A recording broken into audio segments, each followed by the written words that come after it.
qu'on va commencer avec ce petit échauffement.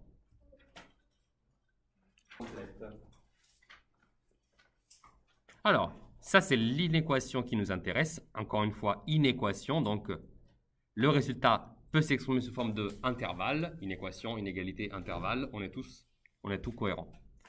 Alors, je vais réécrire du coup les choses séparément selon, c'est un nombre, c'est un terme qui contient l'inconnu x. Et bah, du coup, je vais écrire 7 et 16, ce sont les termes sans x. Et ensuite, j'ai moins 9x, et ici 6x. Laissez-moi juste rajouter ici, il y avait un plus. Et au milieu, il y a ce inférieur ou égal. Voilà. Maintenant, je réassemble les termes sans x et avec x d'un côté ou de l'autre. Donc, je vais mettre 7. Cette fois-ci, changeons les choses pour une fois. Je vais mettre 7. Et puis, ce 16 qui est là, je vais le passer à côté du 7. Et donc, je vais le mettre ici, moins 16. Là, je vais mettre inférieur ou égal. Et en rouge, je vais écrire du coup 6x. Et ce moins 9x, je le passe donc vers la droite. Et il deviendra plus 9x. Rien de nouveau ici. 7 moins 16, ça vous donne quoi comme résultat? Moins 9. Inférieur ou égal à, et là j'ai 6x plus 9x, ça fait 15x. Alors une fois que vous êtes arrivé là, vous vous dites, bah, entre 15 et x, il y a un fois, clairement. Donc il va falloir que je prenne ce 15 et que je le passe de l'autre côté, mais pour ainsi faire, il va falloir donc que je divise par 15 moins 9. Et comme c'est une division, je dois me poser la question, est-ce que j'inverse le sens de l'inéquation? Eh bien ici, comme je divise par 15 et que 15 est positif, ben je ne change pas le sens. Donc je vais écrire moins 9 divisé par 15 inférieur ou égal à x. Et c'est possible que vous, enfin pas vous, hein, quelqu'un, qui n'a pas fait la distribution des termes au début, rouge et bleu comme moins, mais qui l'a inversé, eh ben vous pourriez avoir trouvé x supérieur ou égal à moins 9 sur 15. Est-ce que c'est le cas pour quelqu'un? La large majorité. Très bien. Vous n'avez fait aucune erreur. C'est juste qu'au départ, il faut faire un choix. Il faut décider si les termes bleus vont à gauche ou à droite. Mais quoi que vous choisissiez, le résultat est le même. Parce que vous voyez, ces deux expressions-là, bah, c'est la même en fait. Juste, il suffit de lire soit à l'occidental, donc de gauche vers la droite, soit à la façon orientale, donc comme dans les mangas pour avoir une idée, donc de droite à gauche. Si vous lisez de droite à gauche l'expression qui se trouve ici à votre gauche, donc celle-là, vous lisez x, regardez, hein, je lis dans ce sens-là, x supérieur ou égal à moins 9 sur 15. Si je lis la même chose ici, mais de gauche vers la droite, je lis bah, x supérieur ou égal à moins 9 sur 15. Vous voyez, c'est la même chose. Rien n'a changé, rien n'a bougé. C'est toujours la même expression. Alors, est-ce que j'ai terminé? Non, il y a encore deux petites choses qu'il faut faire. La première petite chose, c'est, bah, je sais que 9 sur 15, c'est peut-être pas la meilleure forme de cette fraction. Parce que 9, il est divisible par 3, mais 15 aussi. Donc en fait, ici, vous pouvez réécrire que ça, c'est égal, après une simplification, ça se simplifie par 3 et ça devient 3. Pardon, on ne lit pas. Ça se simplifie par 3 et devient 3. Ça se simplifie par 3 aussi et devient 5. Donc ça, c'est moins 3 sur 5 inférieur ou égal à x. Et ça, maintenant, il va falloir l'exprimer sous forme d'intervalle. Et ça devient quoi sous forme d'intervalle? Alors, ça veut dire x supérieur ou égal à moins 3 sur 5. Ça veut dire que la valeur la plus petite possible, c'est bah, moins 3 sur 5, parce que x doit être supérieur à lui. Donc, ça veut dire moins 3 sur 5, point virgule, plus l'infini. Alors, je sais que les plus l'infini, ils ont toujours le côté, le crochet, donc ouvert. Donc, l'infini n'est jamais inclus, ça c'est sûr. Et ensuite, c'est supérieur ou égal à moins 3 sur 5. Donc, je peux fermer le crochet du côté moins 3 sur 5. Donc, ça, c'est la réponse finale, celle-là. Ça, c'est la réponse de l'exercice, celle qui a été demandée. Éventuellement, moins 3 sur 5, ça me convient bien que vous ayez écrit moins 0,6. D'accord, c'est possible. Vous pouvez aussi laisser moins 9 sur 15. Ici, ce n'est pas spécifié, mais bon, quand vous avez une fraction et que vous pouvez la simplifier, bah évidemment, vous êtes content, hein. Si tu mets les x à gauche, au départ, tu trouves moins 9x, moins 6x, inférieur ou égal à 16 moins 7. Fais les calculs. Ça, c'est moins 15x, inférieur ou égal à 16 moins 7, ça fait 9. Donc ici, tu fais x supérieur ou égal à 9 divisé par moins 15. Ok, et ça, c'est la même chose qu'ici, tu vois. Alors, vous aviez deux beaux exercices, le 20 et le 32. Alors, ça me plaît bien. On a rélevé les résultats de 240 lancés dans des. Ok? Reconstituez la partie du tableau effacée. À votre avis, comment procéder? Oui, Mathis? Dans la fréquence, l'effectif du nombre qu'on cherche. Et Absolument. on divise par le total. Exactement. Donc ici, par exemple, dans la première case, là, je vais écrire, ici, hein. Je vais écrire. 0,65. Oui, mais ça a été obtenu en faisant quelle division? En faisant 8 divisé par 240. Tout à fait, tout à fait. Est-ce que ça va pour tout le monde? Vous avez fait ça, non? 8 divisé par 240. Et ça vous a donné approximativement 0, 0,373. il devrait y avoir un 0, Ah oui, c'est 0. comme ça. 0,33. Voilà, plutôt comme ça. Oui? Au début, j'ai eu 0,33. Après j'ai fait autre chose, je ne me rappelle pas, mais ça m'a donné 3,33. Tu as multiplié fois 100 parce que tu voulais un pourcentage. Voilà. Mais là, ce n'était pas demandé de l'exprimer en pourcentage. Donc, quand ce n'est pas demandé, laisse-le juste avec une valeur numérique entre 0 et 1. D'accord? Donc ici, 0,033, ça correspondait parfaitement. Ok? Ou, comme ce n'est pas spécifié, vous pouvez aussi laisser 8 sur 240. Hein. Bon, après, vous le voyez, hein, là, ça ne va pas très bien coller parce que là, il y a 0, quelque chose. Donc, ce serait mieux de l'exprimer effectivement comme 0, quelque chose ici aussi. Donc, voilà, je vais le faire également là-bas. D'accord? Et là, j'ai l'exprimé au millième de précision.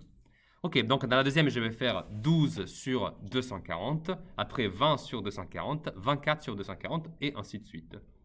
D'accord? Ça, c'est pour les fréquences. Bon, faisons-le, du coup. Si je fais 12 sur 240, on trouve approximativement.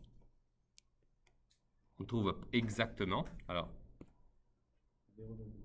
oui, mais je vous l'affiche aussi.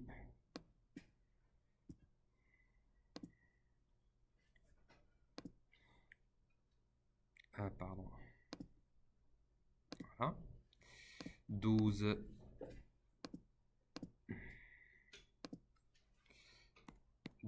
sur 240. Là, c'est précis. Puis, vous avez 20 sur 240. Encore une fois, arrondissons toujours au millième. Puis, nous avons 24 sur 240. Ça, c'est facile, c'est 0,1 parce que c'est le double que 0,05. Vous le voyez juste à côté. Vous voyez, 12, 24. Et ensuite, vous avez 0,175. Et là, pas de bol, il nous manque la valeur de l'effectif. Comment je peux la retrouver à votre avis? Pierrick? Faire l'effectif fois la fréquence. L'effectif, il n'est pas là par contre. Hein. Ah, l'effectif. Ah, voilà, ok, d'accord. Donc 240 fois 0,175, exactement. Bravo. Et donc je fais 240 fois 0,175, ce qui me donne 42. Très bien. Est-ce que ce passage n'est pas clair pour quelqu'un? Pourquoi Pierrick m'a suggéré de faire ainsi? Joseph, t'as compris ou pas? Ok. Andrea, Mira?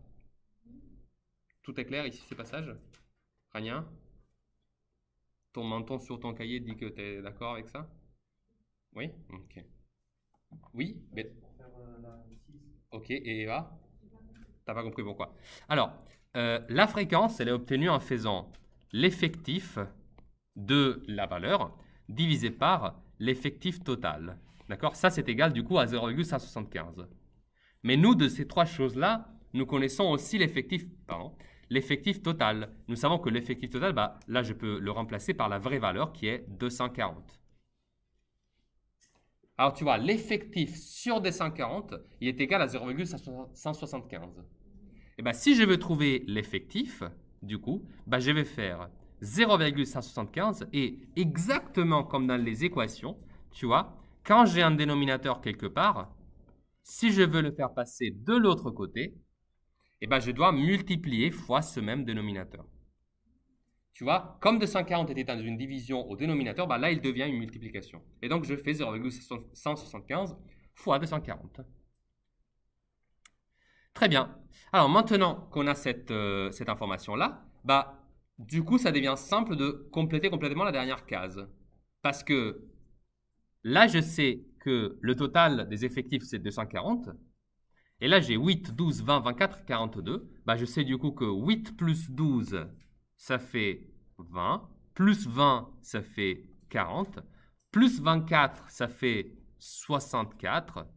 Plus 42, ça fait 106. Et donc, ça veut dire que si le total il est de 240, vous le voyez là, je l'ai écrit tout petit. Hein, jusque-là, l'effectif il est de 106. D'accord? Mais si le total il est de 240, ça veut dire que la valeur que je dois insérer ici, bah, elle est égale à 240 moins 106. Vous voyez la logique? Je pense que ça va celle-là. Et donc ça fait exactement. Et une fois que j'ai écrit 134, bien évidemment, cela devient plutôt simple de faire le calcul pour la fréquence. Bah, je fais 134 divisé par 240. Et ça fait 0,558.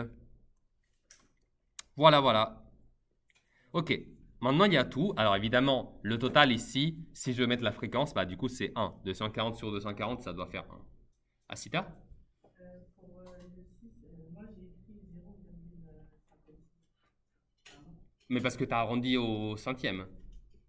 Bah oui, c'est cohérent. L'important c'est qu'une fois que tu as choisi où arrondir, tu arrondis toujours au même chiffre. Alors comme ici c'était 0,175, qui est arrondi aux trois chiffres, aux trois premiers chiffres décimaux, moi j'ai choisi d'arrondir aussi partout au troisième chiffre.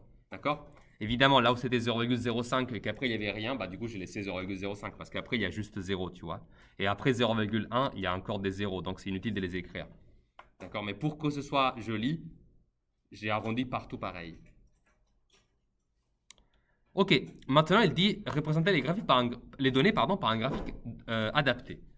Ici, à votre avis, quel est le graphique que vous préférez adopter? Sachant que on a vu deux exemples. Hein. Il n'y en a pas forcément un qui est meilleur, mais je prends la suggestion de Mira. Histogramme, pourquoi pas. Alors, juste, sachez que dans l'histogramme, vous mettez en relief l'effectif. Dans le graphique en camembert, du coup, vous mettez en relief la fréquence. D'accord? Dans le camembert, vous voyez la part sur le pourcentage de tout le cercle. D'accord? Alors que dans l'histogramme, ça dépend de la hauteur des colonnes. Voilà. Alors ici, du coup, je pense qu'il va falloir qu'on choisisse...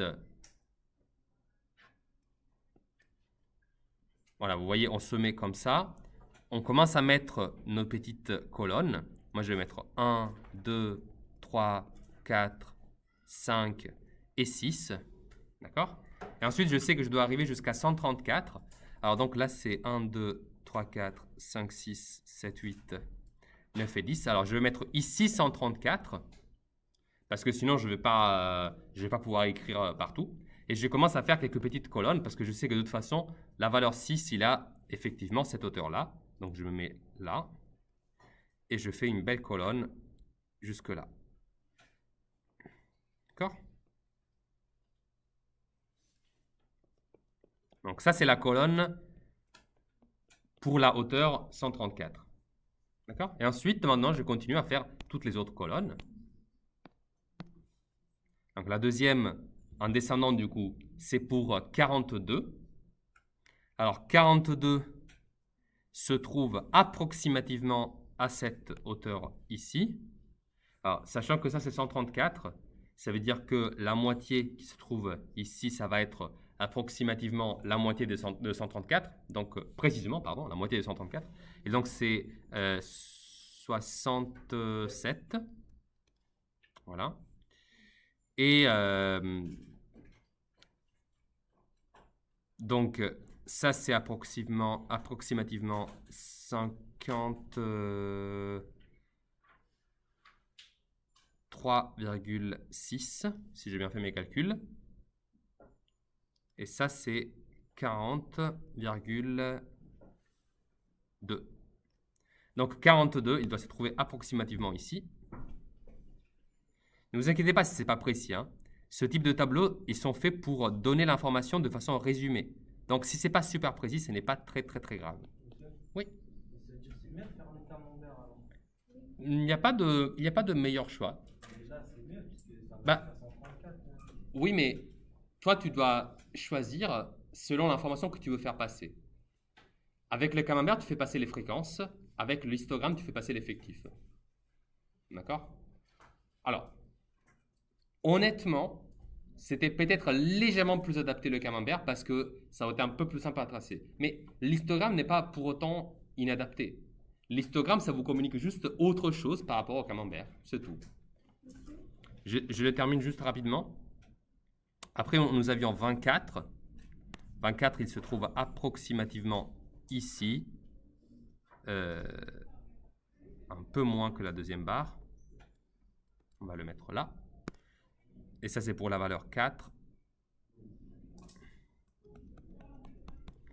Puis, on avait la valeur 20, je crois, pour 3.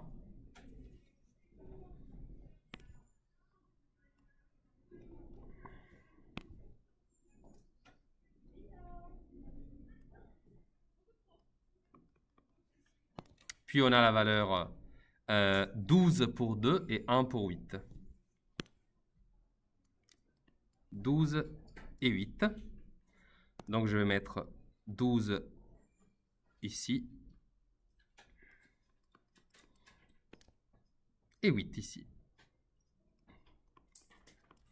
La chose qui est mise en valeur, par exemple, par cet histogramme, c'est que la super méga large majorité des valeurs, elles sont toutes 6. La valeur 6, elle est super présente ici. Ça, c'est quelque chose de super important. D'accord? Alors, ça aurait été mis en valeur également dans le camembert, mais voilà, l'histogramme, ça fait passer quand même cette information très importante. D'accord? Est-ce qu'il y a des questions là-dessus? Dans l'histogramme, tu as ici les valeurs possibles, et là, tu vois seulement l'effectif. Ici, il n'y a pas d'information sur les fréquences. Tu vois, la valeur des fréquences, elle est cachée ici. Alors que, à l'inverse, dans le camembert, quand tu fais le cercle, que tu le découpes en parts, bah, si j'avais dû faire la même chose pour cet exercice, bah, j'aurais dû couper une part de 0,558, donc c'est 55,8%. Déjà, ça faisait une part de quasiment moitié, voire un tout petit peu plus, comme ça, vous voyez. Et puis, j'aurais dû découper les autres petites parties avec les autres pourcentages. Mais donc ça ne me montre pas l'effectif, ça me montre seulement les fréquences. Par exemple, pour la part de la valeur 5, donc ça, c'était la valeur 6. Puis, pour la part de la valeur 5, j'aurais dû mettre 0,175, que j'aurais pu découper, par exemple, comme ça.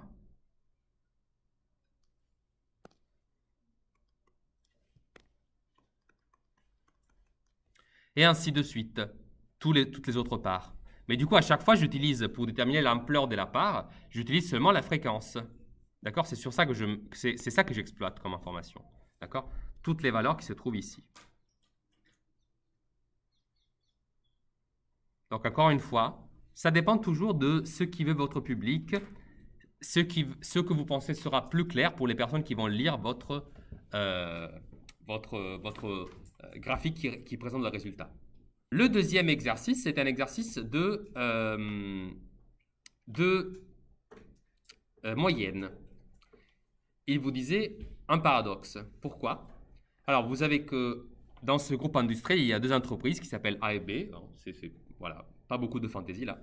La répartition des salariés et des employés suivant l'entreprise et leur catégorie professionnelle est donnée dans le tableau suivant. Vous avez que pour les cadres, les salaires moyens est de 1400, pour les ouvriers de 1000, et l'effectif c'est de 500 pour les cadres et 400 pour les ouvriers dans ce premier site. Et dans le deuxième site, le salaire moyen des cadres est plus élevé, 1500, celui des ouvriers également est plus élevé, mais là vous avez du coup 200 cadres et là vous avez 800 ouvriers. Pour chaque catégorie, donc cadre ou ouvrier, indiquez quelle entreprise paye le mieux. Je pense que là, ce n'est pas une question de grande difficulté. J'espère que vous êtes bien d'accord. Dans les deux cas, donc cadre et ouvrier, l'entreprise qui paye le mieux, c'est toujours la B.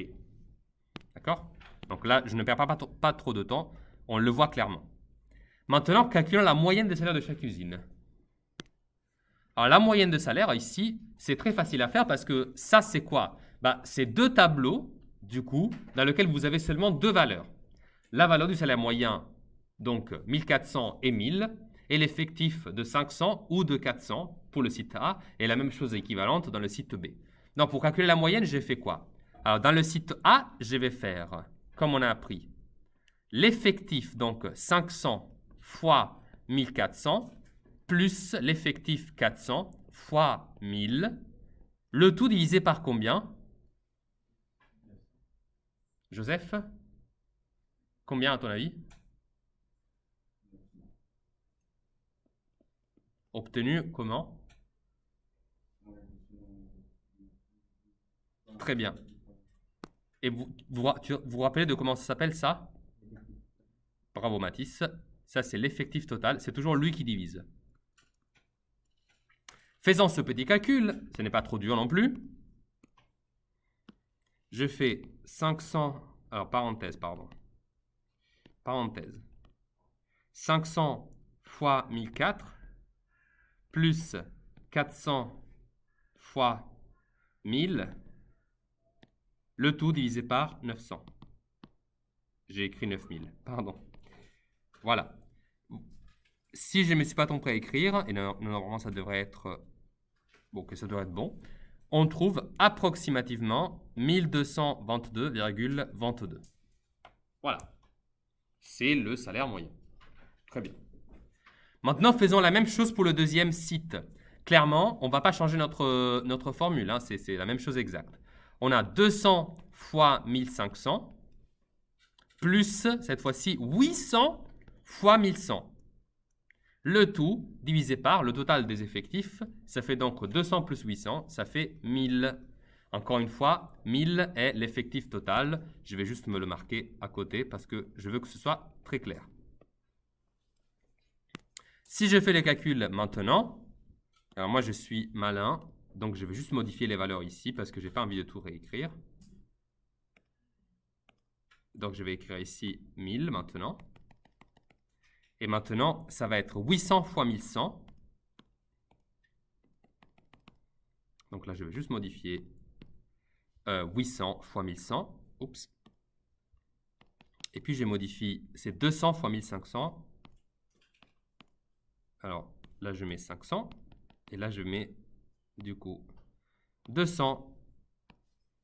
Et le calcul me donne comme résultat 1180.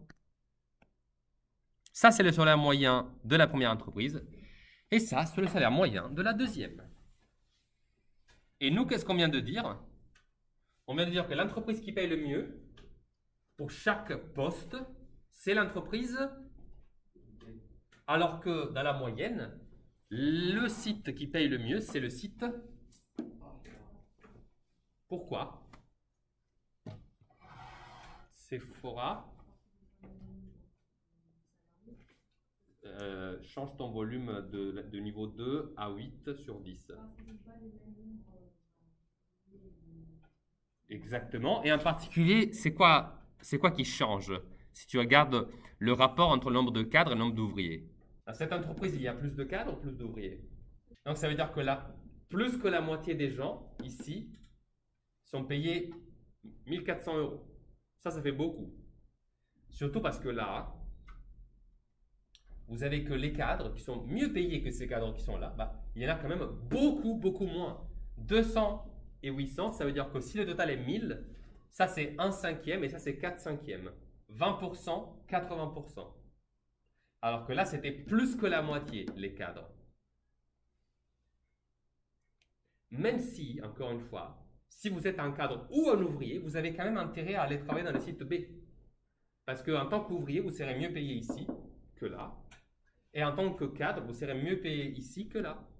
Pourtant, la moyenne ne reflète pas cet aspect.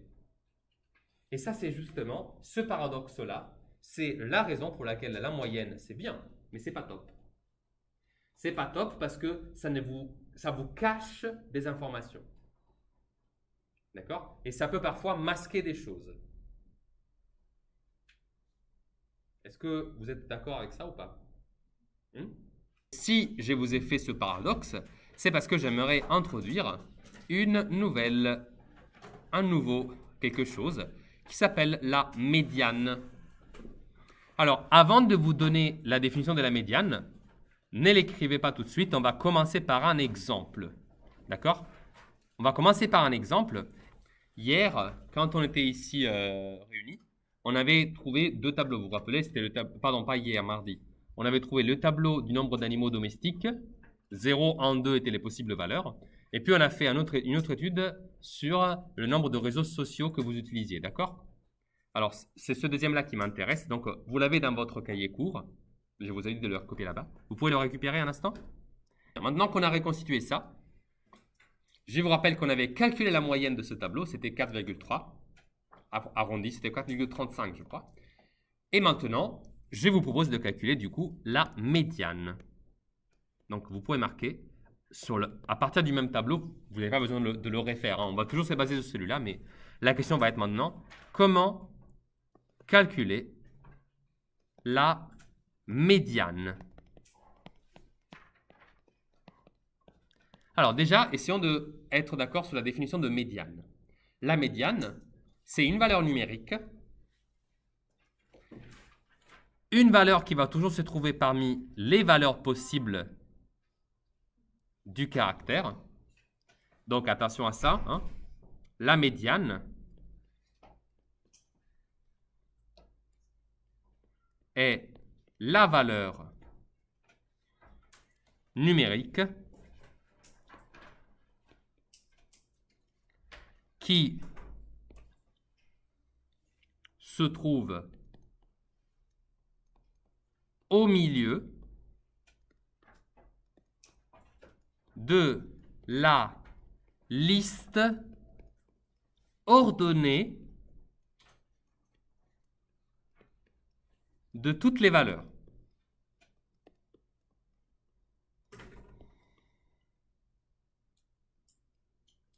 La médiane a donc le rôle d'être parfaitement au milieu de toutes les valeurs possibles que vous êtes allé chercher dans votre enquête.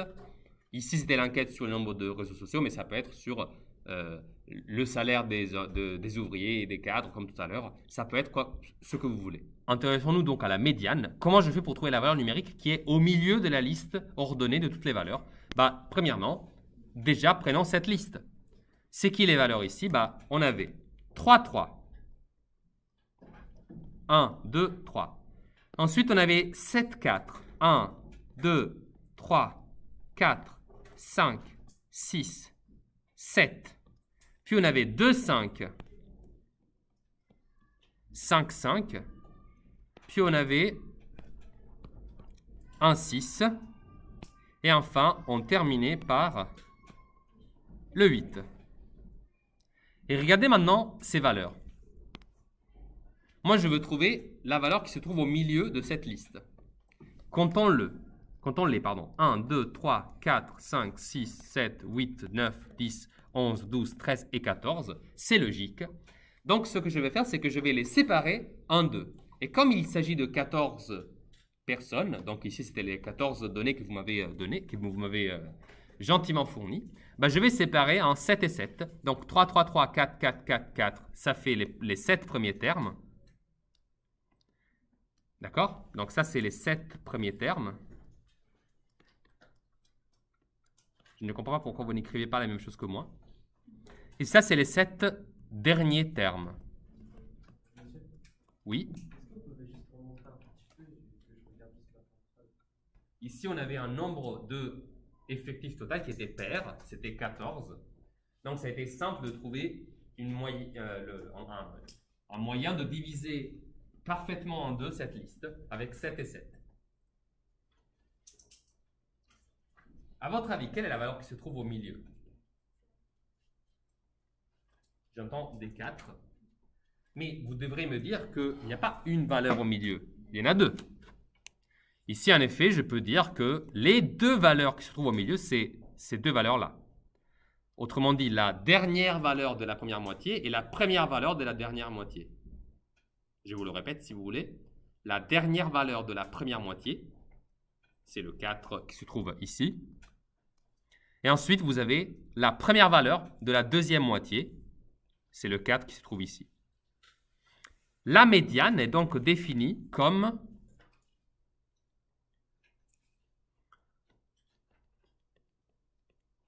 la moyenne de ces deux termes-là.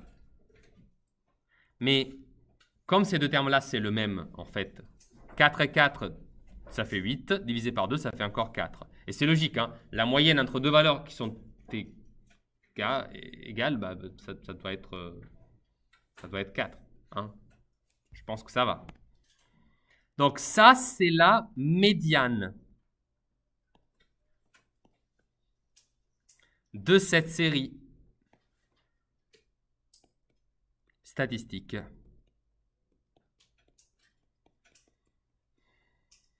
Encore une fois, quelle a été la méthode? J'ai partagé en deux ma série. Je suis allé chercher au milieu exact et j'ai pris les deux valeurs qui se trouvaient autour de cette barre qui coupe en deux la série. J'ai fait leur moyenne, mais là c'était vraiment facile de la faire parce que c'était la même valeur. Et donc j'en ai déduit que ça c'est la valeur médiane. Son importance, Joseph, réside dans le fait que 4, c'est donc la valeur telle que moitié des personnes de cette classe avaient répondu moins de 4 ou 4, et que l'autre moitié ont répondu 4 ou plus. Cette valeur-là, elle est, tu vois, la moyenne de toute cette série avait été 4,3. La médiane est 4. D'accord? Ça te dit que 50% des personnes de cette classe ont répondu soit 4, soit moins, et que 50% ont répondu soit 4, soit plus. C'est important de situer exactement le milieu. Et ce n'est pas la même chose que la moyenne. Parce que dans la médiane, il y a une information sur le fait que la moitié des gens qui ont répondu à l'enquête ont répondu soit ça, soit moins, et que l'autre moitié a répondu soit ça, soit plus. Alors que la moyenne, c'est juste une valeur sur la totalité, mais ça ne te dit pas où elle est située par rapport au pourcentage des personnes qui ont participé. Qu'est-ce qui se passe si à la place d'avoir eu 14 valeurs, j'en avais eu 15? Si on considère aussi donc notre chat Pierrick, je vais récupérer les mêmes valeurs exactes.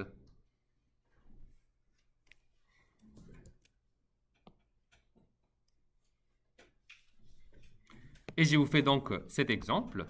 Regardez. Je rajoute un 3 du coup, le 3 du Pierrick. Et maintenant, on a une série avec 15 d'effectifs total. Jean-Michel, là, vous avez rajouté un 3. Exactement. Tout au début. Alors maintenant, j'ai un effectif total de 15. Mais je veux quand même partager la série en deux. Sauf que 15, ça ne se partage pas en deux précisément. Mais d'un certain côté, c'est même mieux. Parce que, comment je fais pour la partager en deux? Bah, du coup, je sais que j'ai 7 valeurs. 1, 2, 3, 4, 5, 6, 7. Là, j'ai 7 valeurs. 1, 2, 3, 4, 5, 6 et 7. Plus une valeur qui va se trouver pile poil au milieu. Cette valeur-là. D'accord? Autrement dit, ce mur qui était à la moitié, cette fois-ci, ça passe par une valeur. Et cette valeur est la valeur 4. Donc ici, pas besoin d'aller faire des opérations. J'en déduis directement que cette valeur au milieu est la médiane. Ni plus ni moins. Donc dans cette nouvelle série, parce qu'attention, ce n'est pas la même, hein, c'est une nouvelle série parce que celle-là, elle a un effectif de 15 personnes. Et j'ai trouvé que cette valeur-là est la médiane, effectivement. Et bien du coup, cette valeur est la médiane. Et donc, en général, la médiane, vous l'indiquez avec les lettres ME. Hein, ME égale à 4 pour cette série statistique. Vous voyez, c'est la même médiane, mais la série a changé entre-temps. Hein. Eh bien, je vous propose ce petit exercice. On a l'âge des professeurs de 2 collèges et je vous donne la série statistique brute. Donc, il n'y a pas eu de rangement des valeurs. Le collège A et le collège B, ça, ce sont les âges des professeurs. Lisons-le juste un instant. Ici, on vous demande de calculer la moyenne d'âge des professeurs du collège A et puis du collège B, et après de déterminer la médiane de l'âge des professeurs donc, du collège A et puis du collège B. Comme il n'est pas tiré de votre livre, je vous mettrai, comme j'ai fait mardi, la screenshot de cet exercice directement sur Pronote. D'accord? Ça s'est bien passé la dernière fois. Vous l'avez trouvé, les screenshots, voilà. Eh bien, je vais mettre la capture d'écran donc de ça sur Pronote et vous me le terminez pour demain.